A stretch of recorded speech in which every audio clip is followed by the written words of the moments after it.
My parents made me feel small. The attic made me strong. When they had nowhere to go, I gave them the same roof that once taught me survival. The memory of my childhood hit me like a rogue wave, unbidden and sharp. My parents had relegated me to the attic while my younger sister, Leela, was gifted the master bedroom, their excuse being that I was hard to handle. Years later, when they lost their home and came pleading to stay with me, I showed them their new quarters, the same attic, complete with its familiar dripping roof.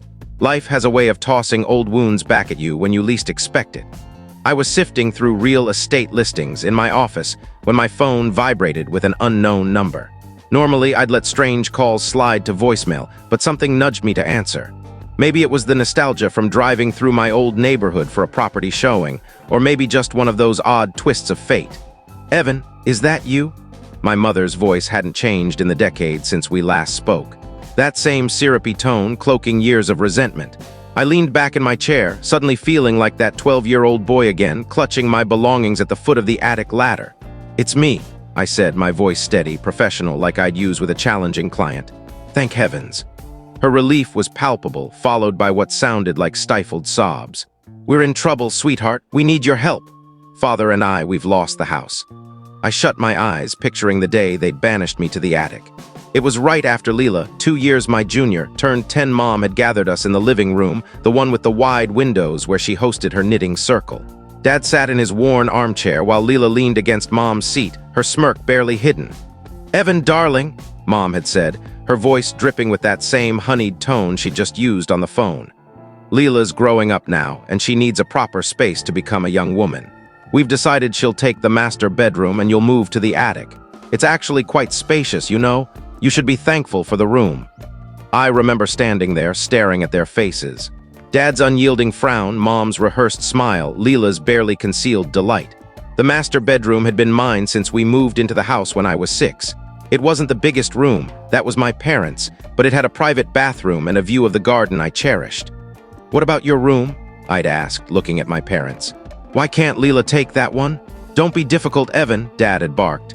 "This is what's best for everyone. Leela needs proper accommodations. The attic is perfectly adequate. We've already added some insulation and a window unit." That marked the start of the story they'd spin for years. Evan was the difficult one when neighbors asked why they saw me hauling my school bag up the attic ladder. My parents would sigh dramatically. "Evan's in a rebellious phase," they'd say. "He insisted on the attic. You know how kids are, craving their own space. We're just trying to support him." But the attic was never adequate. The window unit was unreliable, leaving me sweltering in summer and freezing in winter. The roof leaked in 3 places, and my carefully placed buckets became a rhythmic soundtrack during storms. The sloped ceiling meant I could only stand upright in the center, and the single dangling bulb cast eerie shadows I had to learn to ignore. Meanwhile, Leela thrived in my former room. She got new furniture, a fresh coat of lavender paint, her favorite and constant upgrades for her needs. A vanity appeared when she wanted one. A larger desk for schoolwork materialized. When she griped about the old carpet, it was replaced within days. I focused on what I could control. I studied relentlessly, took a part-time job at 16, and saved every cent. The attic became my drive. Every drip from the leaky roof pushed me harder to succeed. I earned a partial scholarship to a solid college, worked through my studies, and graduated with a degree in real estate development. The irony wasn't lost on me. Now, at 35, I run a thriving real estate firm, own a stunning home I renovated myself, and have built a life where I control my environment. The last time I saw my family was at my grandfather's funeral a decade ago.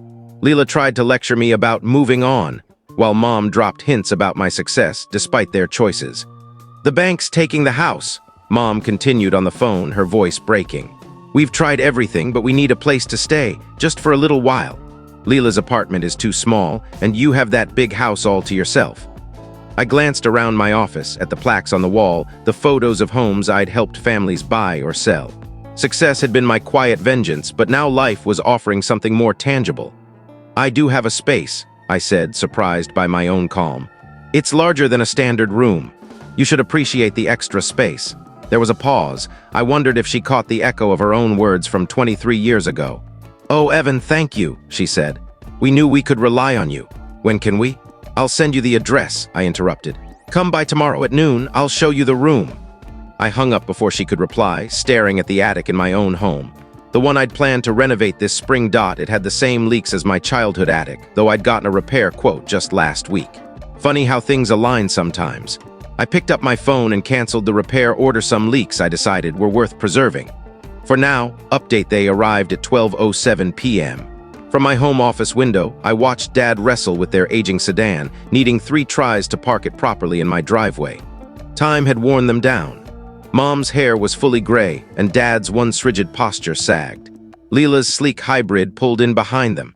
Of course she'd come, the family peacemaker, always ready with her blend of guilt and charm. I hadn't counted on her, but it wasn't surprising. I opened the door before they could knock. Mom moved in for a hug I didn't reciprocate.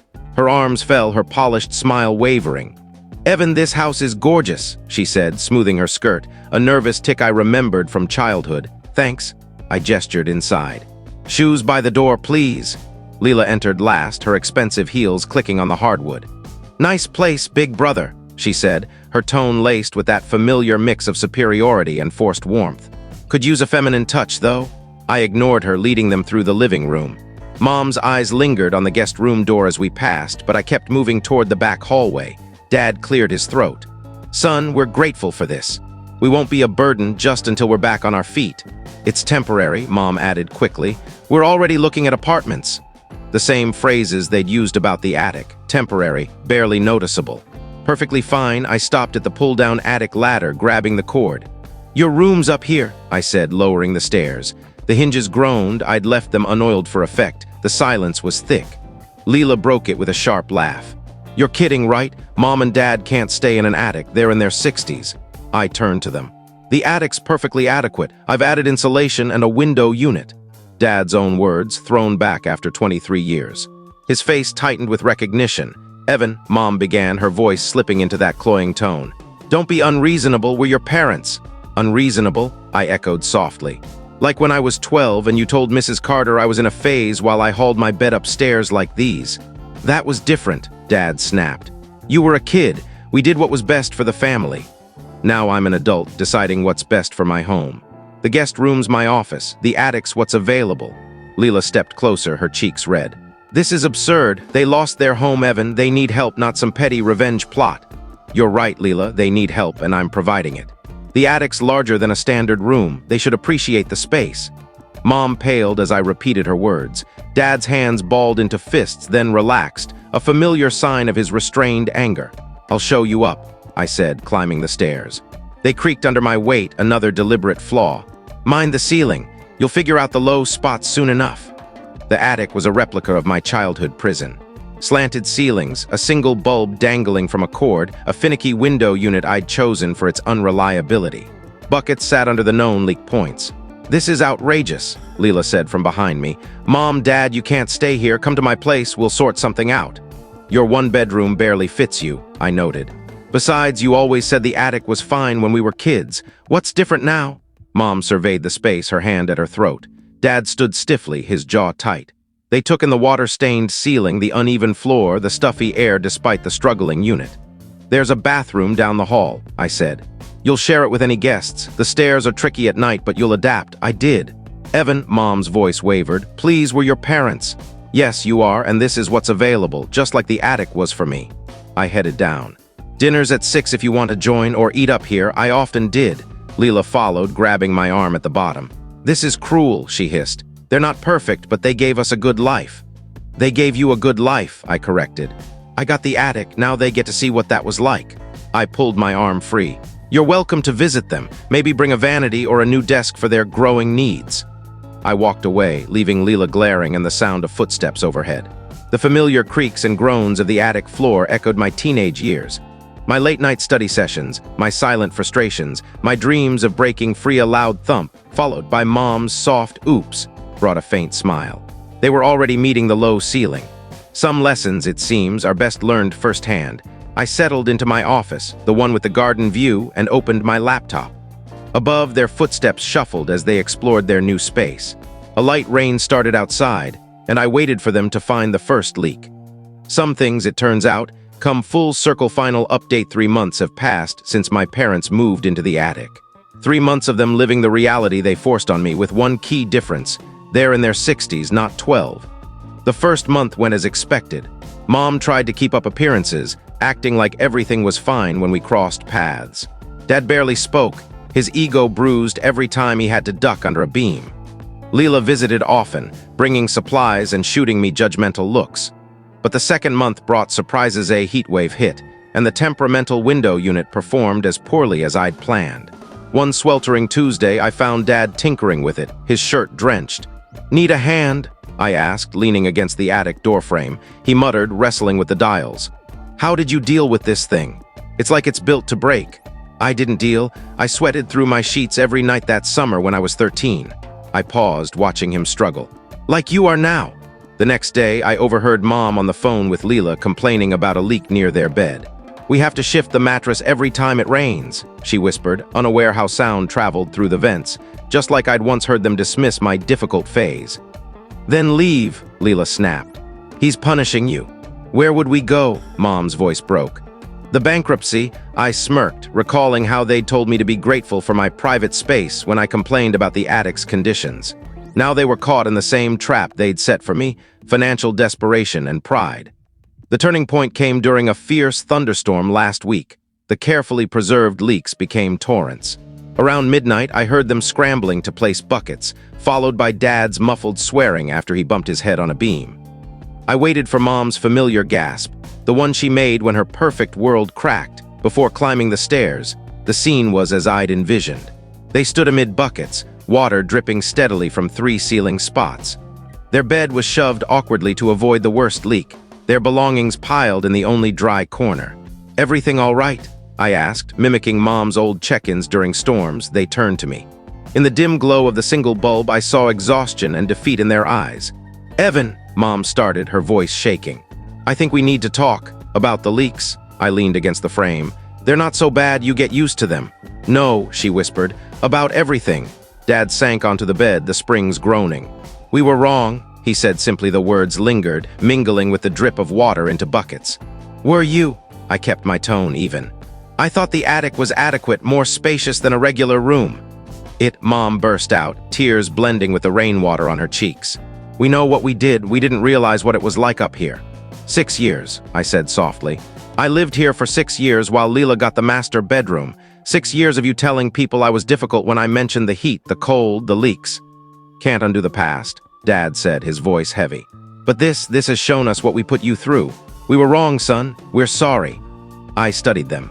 Mom, her polished exterior now frayed, her designer outfits swapped for practical clothes suited to the attic's conditions. Dad, his commanding presence humbled by the need to duck constantly. "Sorry doesn't erase things," I said at last, "but it's a step." I pulled a set of keys from my pocket. "The guest house out back, it's been ready for a month. 1 bedroom, private bath, working AC, no leaks." Their faces showed confusion, then realization. "You had a place for us this whole time?" Mom asked. "I needed you to understand first." I tossed the keys to Dad. "Move in tomorrow, but this is temporary until you're back on your feet, and I mean it." I turned to go, then paused. "The contractors are coming next week to fix the leaks and renovate the attic. I'm making it a proper living space because no one should live like this. Not a kid and not their parents."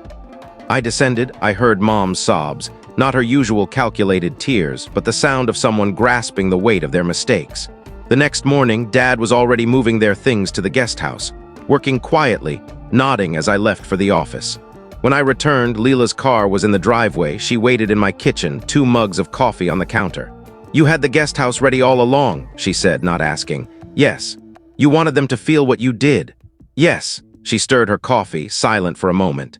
"I never really understood how bad it was up there. I was just a kid, enjoying my nice room, not thinking about what it cost you. Now I get why you did this. It wasn't just payback. It was a lesson." I nodded, sipping my coffee. Through the window, I saw Mom and Dad settling into the guest house, their shapes moving behind the curtains. They looked diminished but not defeated, just awake. If this story moved you, please give it a like, share it with others, and follow for more real-life stories and heartfelt experiences. Your support means everything, and it helps us share more stories like this. Thank you for reading, and I'll see you in the next one.